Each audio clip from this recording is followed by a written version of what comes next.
सभी दर्शकों और भक्तों से प्रार्थना है, कृपया आज का सत्संग बहुत महत्वपूर्ण है। बहुत ध्यान पूर्वक सुने। आपके समस्त क्लेशों का नाश होगा, सभी संशय आपके नष्ट हो जाएंगे।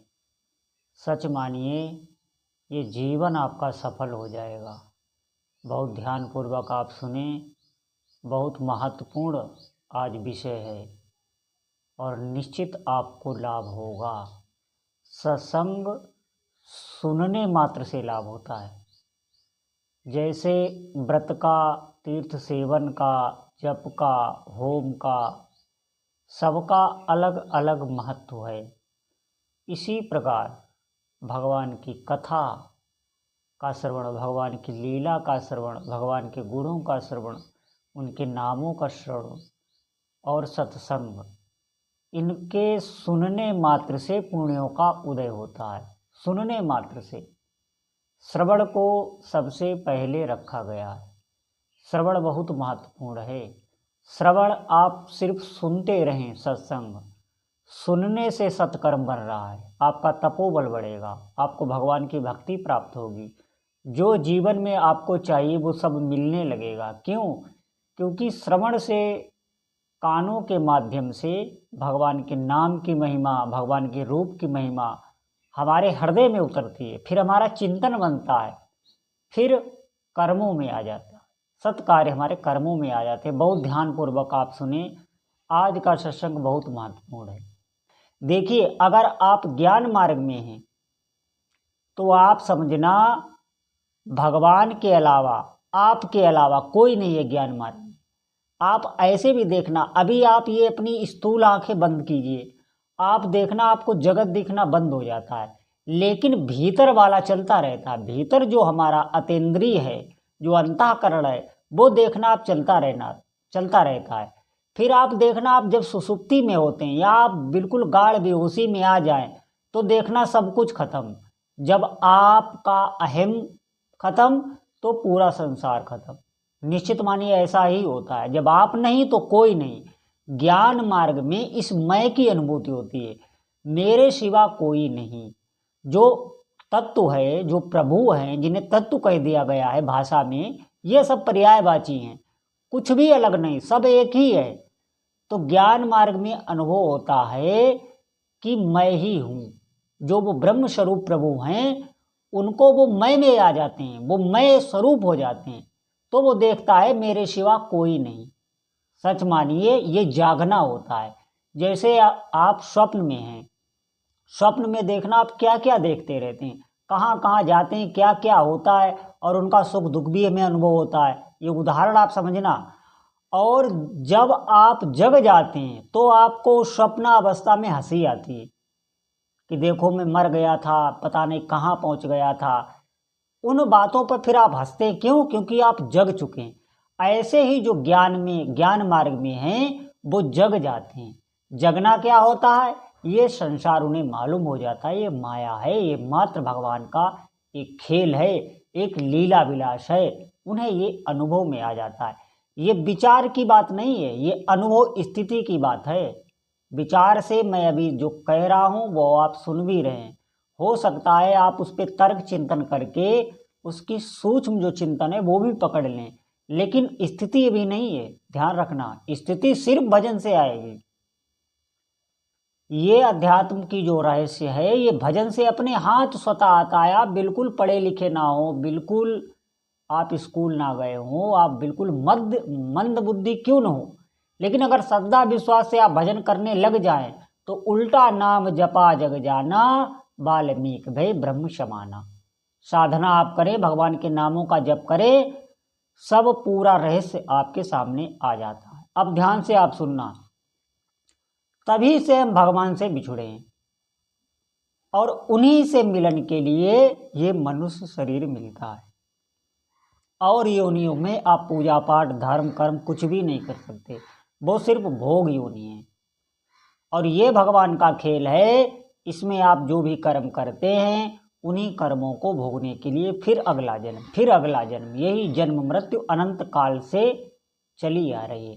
भगवान बिल्कुल निर्दोष हैं, वो आनंदमय हैं, वो और कोई थोड़ी ना है, अपना ही स्वरूप है। आप भी निर्दोष हैं, आप मलिन नहीं हैं, आप अपवित्र नहीं हैं।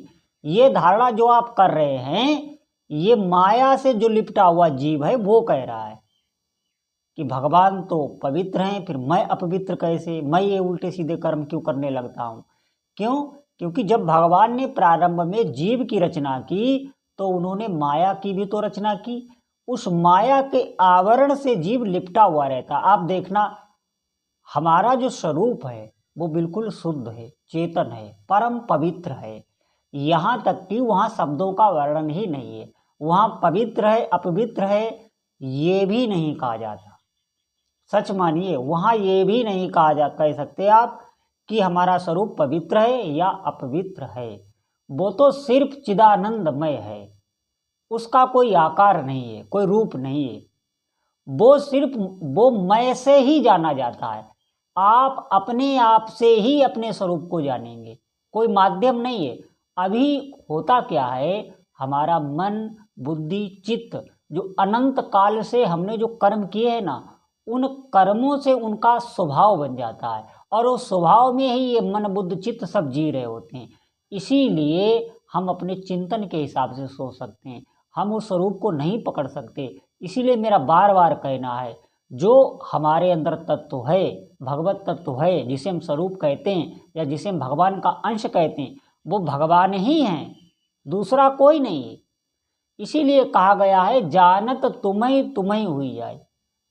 इसीलिए भक्ति मार्ग में ऐसा है कि जीव और ईश का भेद कर दिया गया है। इसलिए भक्ति मार्ग में अंश कहा गया है।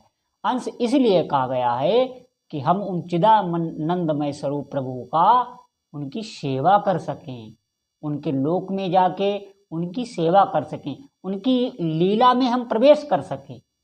जो भगवान की चिदानंदमय लीला चलती रहती है, गोलोक है, शिवलोक है, सत्यलोक है और साकेत लोक है, और भी कई लोक हैं। आप जिस भी देवता की उपासना करें उनका एक लोक है, ऐसा ध्यान रखना आप। सबकी लीलाएं सत्वमय हैं। हो सकता है हमारी ये बातें किसी को समझ में ना आई हों। जितने भी भगवान ने अवतार लिए हैं या जितने भी देवी देवता हैं, सबके लोक हैं, सबके सेवक हैं, सबकी लीला है, वो सब भगवत स्वरूप ही हैं, किसी में भेद नहीं। और आप सच मानिए, उस लीला में प्रवेश करने के लिए ही भक्ति मार्ग में जीव कह दिया गया है, भगवान का अंश कह दिया गया है। वास्तविकता देखा जाए तो केवल भगवान ही हैं, उनके सिवा कुछ भी नहीं है। जब वो अकेले थे तो उन्होंने खेल के लिए माया प्रकट की और जीव को प्रकट किया। वस्तुतः वही हैं। आप देखिए, हम सब लोग सब मिला के प्रभु ही हैं, अलग अलग नहीं। आत्मा 10-20 नहीं होती, एक ही तत्व है, लेकिन वो अलग अलग रूपों में प्रतीत हो रहा है, मालूम हो रहा है कि ये अलग है, ये शरीर अलग है, ये अलग है। ये क्यों हो रहा है? ये अपने अपने अहम धर्म के कारण हो रहा है। हम लोगों का अलग अलग मय है, अलग अलग स्वभाव बना हुआ है। कई जन्मों से हम लोग कर्म करते आ रहे हैं, इसलिए हम अपनी सत्ता को अलग महसूस कर रहे हैं। वास्तव में वो एक ही है, कोई नहीं इस जगत में और कोई लीला कर रहा है। इस ज्ञान को समझने के लिए, इसीलिए मैं इस ज्ञान का वर्णन नहीं करता हूँ, अधिकतर नहीं करता हूँ। क्यों? इसको समझने के लिए भजन चाहिए होता है।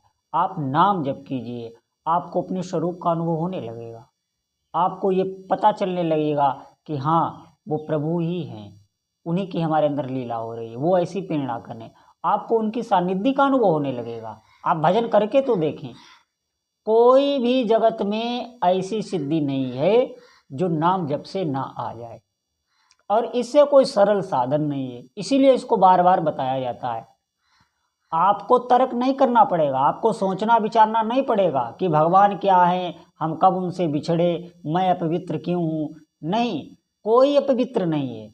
ये जो अपवित्र का आपको भान हो रहा है, मैंने बताया ना, जीव लिपटा रहता है, मन, बुद्धि, चित्त, अहंकार, ये कर्मों से जो स्वभाव बना हुआ है। इसीलिए कई प्रकार के चिंतन है हमारे। देखिए ना, अपने मन की कई वृत्तियां होती हैं। अभी भजन में लगा है, अभी कुछ और सोचने लगेगा। जैसा सामने दृश्य होता है वैसा चिंतन होने लगता है। ये भी होता है। अभी आपके आंखों के सामने भय का दृश्य हो तो भय का चिंतन होने लगेगा। तो हमारा ये अंतःकरण परिवर्तित होता रहता है, जो माया है, और उसी में हम लिपटे हुए हैं। स्वरूप अलग है, इनसे बिल्कुल निर्विकार है, वही भगवान का अंश है। और हम जब से बिछड़े हैं तब से हम भगवान से मिले नहीं हैं। अगर मिले होते तो फिर क्या, फिर तो भगवान के अगर भक्त होते तो भगवान की लीला में प्रवेश होता हमेशा अनंत काल के लिए। प्रलय में भी उसका अंत नहीं होता, प्रलय में भी कहीं वहाँ सूरज चंदा इसका किसी का प्रवेश नहीं है, उस दिव्य लोक में आपका प्रवेश होता। और अगर आप ज्ञानी होते तो आप भगवत स्वरूप में आपका प्रवेश हो जाता, स्वरूप में आपकी स्थिति हो जाती। जैसे चाशनी में चींटा अगर गिर जाए और गिर के चाशनी में ही मिल जाए तो ये तो हो गया ज्ञान स्वरूप। इसे सारूप सालोक्य, ये जो मुक्तियां हैं वो ज्ञान में मिलती हैं कि वो उसी में मिल गया, उसका विलय हो गया भगवान में। चींटा जैसे चाशनी में गिर के चाशनी ही बन गया, और भक्ति में वो चाशनी का स्वाद ले रहा है, उसे चख रहा है, किनारे पे बैठ के भगवत स्वरूप का पान कर रहा है, उसका भगवान की सेवा में प्रवेश है। तो ये भक्ति मार्ग हो गया।